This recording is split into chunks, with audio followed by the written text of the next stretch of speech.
காதல் 4. ஹாசினி, அச்சச்சோ சாரிடா, காலேஜ்லேருந்து வெளியில் வந்த உடனேயே சந்தோஷ் கார் எடுத்துகிட்டு வந்துட்டான், அதனால் ஒன்றும் வாங்க முடியலை என்று கூற அர்ஜுன் அவளை முறைக்க ஆரம்பித்தான். அதை பார்த்த ஹாசினி, அச்சச்சோ எப்படி முறைக்கிறான் பாரு, எனக்கு பயம் வந்துடுச்சு, ஒரு அண்ணியை போய் இப்படியெல்லாம் முறைக்கலாமாடா என்று கேட்டாள் ஹாசினி.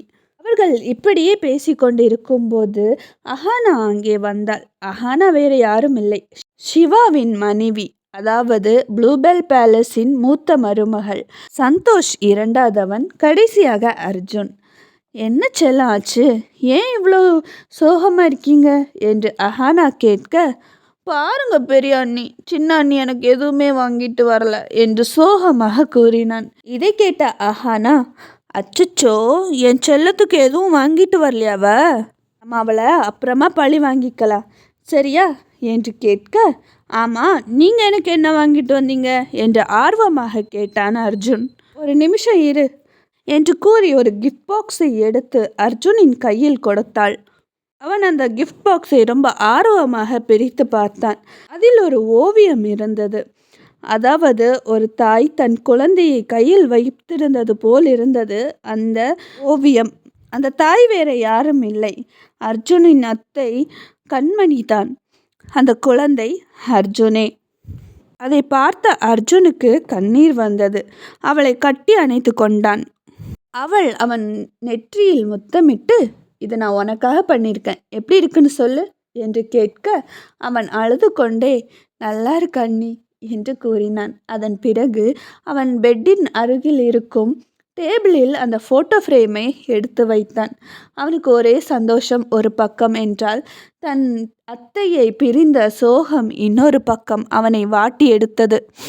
இதை பார்த்து எமோஷ்னல் ஆகி கொண்டிருக்கும் நேரம், இதுக்கே நீ அழுதா எப்படி, இதை விட ஒரு ஸ்பெஷல் ஐட்டம் நான் வச்சிருக்கேனே என்று ஹாசினி கூற, அவள் பங்குக்கு அவள் ஒரு கிஃப்ட் பாக்ஸை எடுத்து அவனுக்கு கொடுத்தாள். அவன் அவளை அப்படியே பார்த்து கொண்டு, அப்படின்னா இவ்வளோ நேரம் என்கிட்ட பொய் சொன்னீங்களா என்று கேட்டான். அவள், சும்மா விளையாடி பார்த்தேன், சரி ஓப்பன் பண்ணிப்பாரு என்று கூற, அவன் அதை ரொம்ப ஆர்வமாக பிரித்தான். அதில் நிறைய பேப்பர்கள், ஒரு எழுத்தாளருக்கு தேவையான அனைத்து பொருட்களும் அதில் இருந்தது. அதை பார்த்து அவன் ரொம்பவே சந்தோஷமடைந்தான். மறுபுறம் ஜோயா தன் பெட்டில் படுத்துக்கொண்டு இந்த கல்யாணத்தை எப்படி நிறுத்துவது என்று யோசித்து கொண்டிருந்தாள். அவனின் அழகில் மயங்கி போன ஜோயா, அவன் எனக்கு மட்டும்தான் என்று நினைத்தாள். அவன் என்ன பெரிய இவனா, என் அக்காவை தான் கல்யாணம் பண்ணணுமா, அவனை நான் கல்யாணம் பண்ணுவேன், அவன் எனக்கு மட்டும்தான் என்று கூறிக்கொண்டே அப்படியே படுத்திருந்தாள். அதே நேரம் சாரா தன் நிச்சயதார்த்தத்துக்காக கல்யாணத்துக்காகவும் மிக ஆர்வமாக பல கனவுகளுடன் சந்தோஷமாக இருந்தாள். தன் என்கேஜ்மெண்ட்டுக்கான நகைகள் மற்றும் ட்ரெஸ்ஸுகள் இப்படியெல்லாம் இருக்க வேண்டும் என்று பல கனவுகளுடன் தன்னவனுக்காக காத்திருந்தாள் சாரா. கூடவே தன் கல்யாணம் மிக கிராண்டாக நடக்க வேண்டும் என்று ஆசைப்பட்டாள். அது எல்லாத்தையும் தன் நண்பர்களுடன் இன்ஸ்டாகிராம் சேட்டில் ஷேர் செய்து கொண்டிருந்தாள். கூடவே ஜாரா ரொம்பவே சந்தோஷமாக இருந்தாள். அவளின் கனவு இது, ஒரு முறையாவது ப்ளூபெல் பேலஸை பார்த்துவிட வேண்டும் என்று. ஆனால் இப்போது அவள் வாழ்நாள் முழுக்க ப்ளூபெல் பேலஸிலேயே இருக்க போகிறாள். ப்ளூபெல் பேலஸின் மருமகளாக அவளை அனுப்ப போகிறார்கள் என்று அவள் நிறைய சந்தோஷங்களுடன் நிறைய கனவுகளுடன் இருந்தாள். மறுபுறம் Aditya group of company CEO mister Aditya அவர் கேபினில் அமர்ந்து ஒரு நியூஸ் பேப்பரை படித்து மிக கோபமடைந்து கொண்டிருந்தார். ஏனென்றால் அந்த நியூஸ் பேப்பரில் மறுபடியும் ஒரு முறை Bluebell group of company top 1 பொசிஷனுக்கு வந்திருக்கிறது, வாழ்த்துக்கள் என்று போட்டிருந்தது.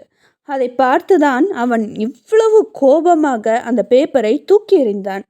இதை பார்த்த அவர் மேனேஜர், சார் என்னாச்சு சார் என்று கேட்க, இங்கே என்னடா நடக்குது, எனக்கு இருக்க அந்த பிரச்சனையே அந்த ப்ளூபெல் பேலஸ் தான். அவங்க அரண்மனையில் உட்காந்துட்டு அவங்க கம்பெனியை நல்லா ஓட்டிக்கிட்டு இருக்காங்க, எல்லாம் நல்லபடியாக போகுதுன்னு நினைக்கிறாங்க. ஆனால் நம்ம கம்பெனியை முன்னேற விடவே மாட்டுறாங்களே, அவங்கள ஏதாவது பண்ணி ஆகணும். சொல்லப்போனால் அவங்க பேரில் நிறைய கம்பெனி இருக்குது, அதில் ரொம்ப முக்கியமாக 2 கம்பெனி இருக்குது. அதில் ஒன்று மோகன் சிஇஓ இருக்கார், இன்னொன்றில் அவர் பையன் சிவா சிஇஓவாக இருக்கான். அவனோட ரெண்டாவது பையன் சந்தோஷ் அவன் அப்பா கம்பெனிலேயே எம்டியாக ஒர்க் பண்ணிகிட்டு இருக்கான். இது எனக்கு சுத்தமாக பிடிக்கல. ஆனால் கடைசி பையன் அர்ஜுன் மொத்த ப்ளூபெல் பேலஸுக்கு ஒரே வாரிசு. அவங்க சொத்து மதிப்பு எவ்வளோ தெரியுமா? பல கோடி மில்லியன் இருக்கும் தெரியுமா? இதை மொத்த ப்ளூபெல்லுக்கும் ஒரு சின்ன பையன் அவன் கொண்டாடுறான். ச்சே, நீ என்ன பண்ணுவே ஏது பண்ணுவேனாலாம் எனக்கு தெரியாது. எனக்கு ப்ளூபெல் பேலஸ், அதுக்கப்புறம் அவங்களோட கம்பெனி எனக்கு வேணும் என்று கூறிக்கொண்டிருக்க இதை கேட்ட அவர் மேனேஜர் அஜய் மிரண்டு போய் நின்றான்.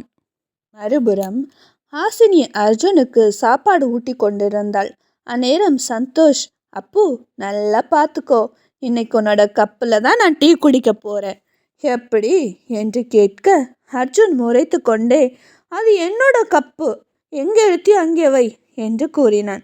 இதை கேட்ட அவன், ஆஹா இது உன் கப்புன்னு எனக்கு நல்லாவே தெரியும், ஆனால் இன்னைக்கு இந்த ஸ்பெஷல் கப்பில் ஸ்பெஷல் டீ நான் குடிக்க போகிறேன் என்று கூற, அதுக்கு நான் உன்னை விட மாட்டேன் என்று கூறி அவனை துரத்த ஆரம்பித்தான். இதை பார்த்த உஷா, சந்தோஷ் நீ எதில் வேணாலும் விளையாடு, அந்த கப்பை அர்ஜுன் கிட்ட கொடு என்று கூற, இதை கேட்ட சந்தோஷ், முதல்ல உங்கள் பையன் என்னை பிடிக்கட்டும், அதுக்கப்புறமா நான் இதை கொடுக்குறேன் என்று கூறி அவன் ஓடிக்கொண்டிருக்க அவன் கை தவறி அந்த கப் கீழே விழுந்து சுக்குநூறாக உடைந்து போனது.